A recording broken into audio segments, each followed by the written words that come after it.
सुप्रभात प्यारे बच्चों। आज हम पढ़ेंगे हिंदी में चैप्टर 13 फागुन में सावन, जो कि एक कविता है और उस कविता को लिखा है शिव मंगल सिंह सुमन जी ने। इनका जन्म 5 अगस्त 1915 को उत्तर प्रदेश के उन्नाव जिले में हुआ था। इनकी प्रमुख रचनाएं हैं हिल्लोल, मिट्टी की बारात, प्रलय, सृजन, वाणी की व्यथा। 1974 में इन्हें साहित्य अकादमी पुरस्कार और 1993 में भारत भारती पुरस्कार मिला। 27 नवंबर 2002 को इनका स्वर्गवास हो गया था। तो आज हम इन्हीं की लिखी हुई प्यारी सी कविता पढ़ेंगे। देखो बच्चों, फागुन में सावन, आज कहाँ से फिर आ पहुँचा फागुन में सावन। बच्चों, फागुन होता है हिंदी कैलेंडर का महीना, जो हम जनवरी फरवरी जिसके हिसाब से हम इस समय महीने का जो समय देखते हैं जनवरी फरवरी, तो जनवरी इंग्लिश महीने का साल में जो पहला महीना होता है साल का, लेकिन हिंदी कैलेंडर के अनुसार चैत्र पहला महीना होता है साल का। तो जो मार्च और अप्रैल का जो समय होता है उसे बोलते हैं फागुन। तो उस समय बारिश का मौसम नहीं होता है, लेकिन जब अचानक से उस समय बारिश हो गई है तो कवि ने कविता लिख डाली है और वो अपनी भावनाएं इसमें व्यक्त कर रहे हैं कि आज कहाँ से फिर आ पहुँचा फागुन में सावन, कि ये तो फागुन का महीना था, यहाँ आज सावन कैसे आ पहुँचा। सुबह उड़ी थी धूल, शाम को घिर आए बादल, बासंती रातों में। बासंती यानी कि बसंत की रातों में किन आँखों का जल, पतझड़ की नंगी डालों में पुलक उठा यौवन, आज कहाँ से फिर आ पहुँचा फागुन में सावन। पतझड़ यानी कि पत्ते झड़ने का जो समय होता है पतझड़, पुलक यानी कि प्रसन्न होना। तो कवि कहना चाहते हैं कि आज न जाने कहाँ से फागुन के महीने में पानी बरस रहा है और मानो जैसे फिर से सावन आ गया है। सुबह उड़ी थी धूल, शाम को घिराए बादल। सुबह तो धूल भरी हवाएं चल रही थी और शाम को अचानक ही बादल छा गए। यानी कि सुबह क्या हो रहा था, सुबह धूल भरी हवाएं चल रही थी, जिससे क्या हो रहा था, गंदगी हो रही थी। और क्या हो रहा था, सुबह का जो दृश्य था उसमें गर्मी के कारण, जब गर्मी होती है ना तो गर्मी के कारण सूखी धरती से धूल उड़ रही थी। तो लेकिन अचानक से जब शाम को बादल आ गए तो उससे क्या हो गई, शीतलता आ गई है मौसम में। तो वो कह रहे हैं कि सुबह उड़ी थी धूल, शाम को घिर आए बादल, बासंती रातों में बरसा किन आँखों का जल। बासंती रातें यानी कि जो बसंत की सुंदर रातें हैं, न जाने किस दुखी की आंखों से पानी बरसा, यानी कि तब जाके जैसे बारिश हो रही है। पतझड़ की नंगी डालों में पुलक उठा यौवन, आज कहाँ से फिर आ पहुँचा फागुन में सावन। पतझड़ यानी पतझड़ का जो समय होता है उस समय क्या होता है, जो पेड़ होते हैं उनकी टहनियों पर पत्ते नहीं होते, पत्ते से विहीन होती है, यानी कि पत्ते नहीं होते। लेकिन जब जल की बूंदें उस पर पड़ी तो मानो कि जब बारिश हुई उन नंगी डालों पर, तो पुलक उठा यौवन, यानी कि उनमें नई पत्तियां आने लगी और उससे वो फिर से जवान होने लगे।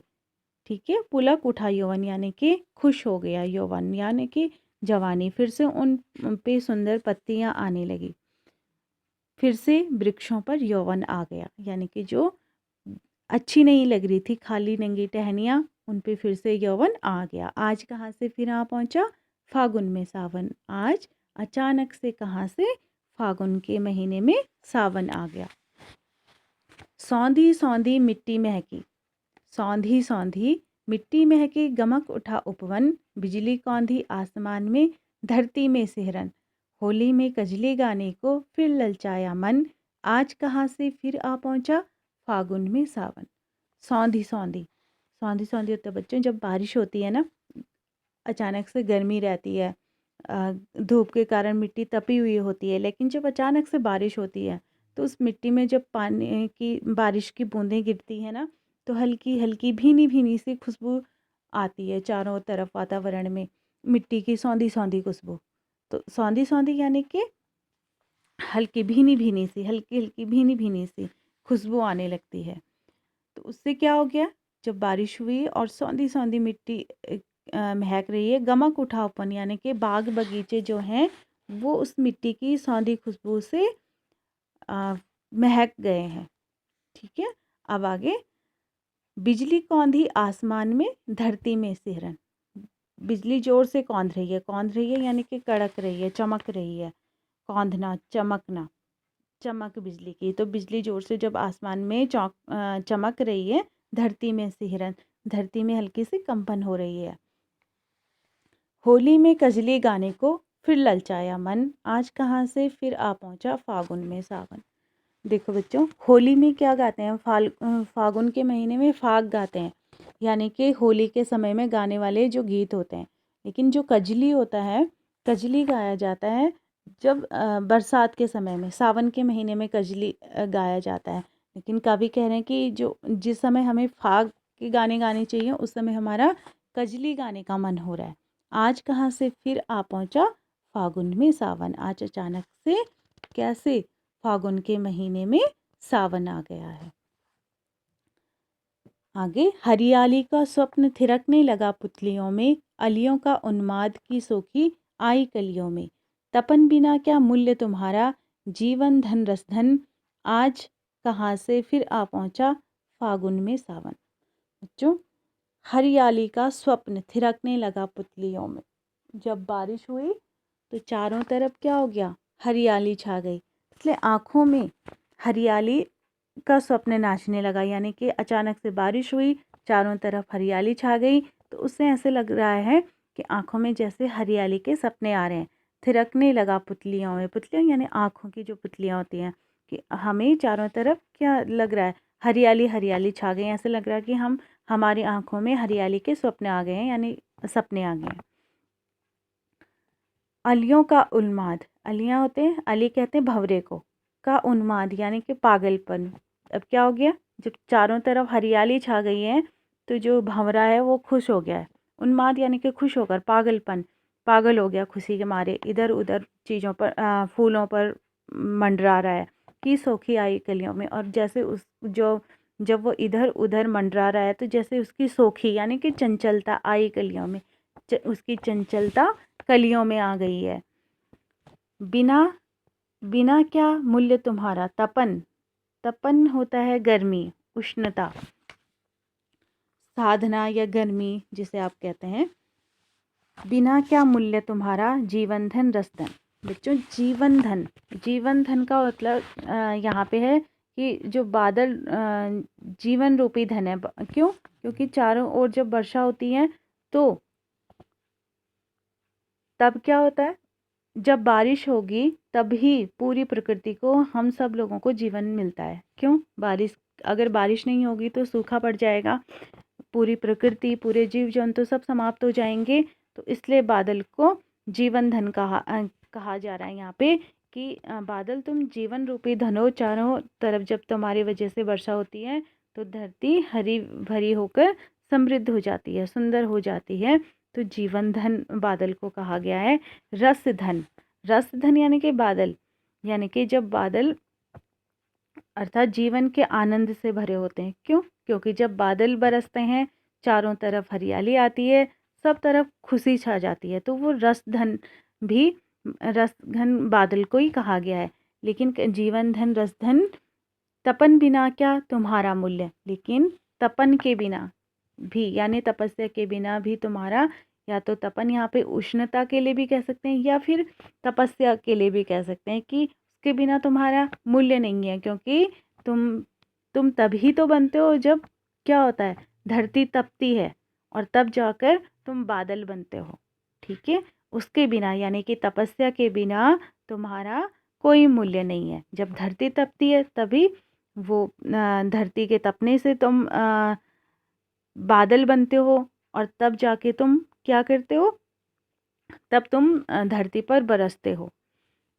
तो तपन बिना क्या तुम्हारा मूल्य, जीवन धन रस धन की। हे जीवन रूपी धन वाले, हे जीवन में रस घोलने वाले जो तुम बादल हो, बिना तपन के तुम्हारा भी मूल्य नहीं है। आज कहाँ से फिर आ पहुँचा फागुन में सावन। आज फिर न जाने कहाँ से फागुन के समय में धरती पर सावन आ गया है, जिसने धरती का रूप बदल दिया है। तो इस कविता का जो मूल भाव है बच्चों, वो इस तरह से है कि फागुन का महीना वर्षा का समय नहीं होता। इस इस महीने में असमय जो बारिश हो गई है, तो उसका कवि शिव मंगल सुमन अभिनंदन कर रहे हैं, खुश हो रहे हैं। उसका वर्णन करते हैं कि धरती से उठने वाली जो सौंधी सौंधी सुगंध है, महकते हुए, और उस सौंधी सौंधी खुशबू से चारों तरफ उपवन महक उठे हैं। और जो पत्तों से विहीन हो गई थी टहनियाँ, उन पे क्या आ गई हैं, नई नई कोंपलें आ गई हैं। कवि का मन और लोगों का मन खुशी से झूम रहा है। सुबह तो धूल भरी हवाएं चल रही थी, शाम होते ही बादल छा गए, जिससे पूरे वातावरण में शीतलता छा गई। कवि को लगता है कि बसंत की जो सुहावनी रातें हैं, उसमें किसी दुखी का मन दुखा होगा, जिससे कि बारिश बनकर वो बरस रहा है। ठीक है, आसमान में बिजली चमक रही है, जिससे धरती में सिहरन हो रही है, धरती कांप रही है। कवि का मन फागुन में सावन के गीत कजली गाने को मचल उठता है। यानी कि जब हमें फाग के गाने गाने चाहिए, तब हमारा मन कजली गाने को कर रहा है। तो कवि कहते हैं कि जो चारों तरफ इस बारिश के कारण चारों तरफ जो हरियाली छा गई है, उसका सपना हमारे आंखों में दिखाई देने लगे। तो परिश्रम या संघर्ष के बिना जीवन का मूल्य अधूरा रह जाता है। इसमें जो ये जो अंतिम लाइनें हैं, तपन बिना क्या मूल्य तुम्हारा, जीवन रसधन, जीवन धन रसधन रसघन। यानी कि इस कविता का पूरा सार है कि तभी कुछ हमें प्राप्त होता है जब हम परिश्रम करते हैं, संघर्ष करते हैं। तो यहाँ पे अंत में कवि बादलों से कह रहे हैं कि परिश्रम या संघर्ष के बिना तुम्हारा मूल्य नहीं है। यानी कि वो हमसे कहना चाहते हैं कि परिश्रम और संघर्ष के बिना किसी की भी जीवन का मूल्य अधूरा रहता है। ठीक है, तो आप इस कविता की 12 लाइनें अपनी कॉपी में लिखिए, क्योंकि परीक्षाओं में बाय हार्ट आपको ये याद करनी है। 12 लाइन आप अपनी कॉपी में से लिख लीजिएगा, याद कर लीजिएगा। आगे का इसके क्वेश्चन आंसर आपके परीक्षाओं में नहीं आएंगे, लेकिन इसका अभ्यास कार्य मैं आपको करवा दूंगी, तो वो मैं आपको भेजती हूँ, उसको अपनी बुक में कर लीजिएगा आप।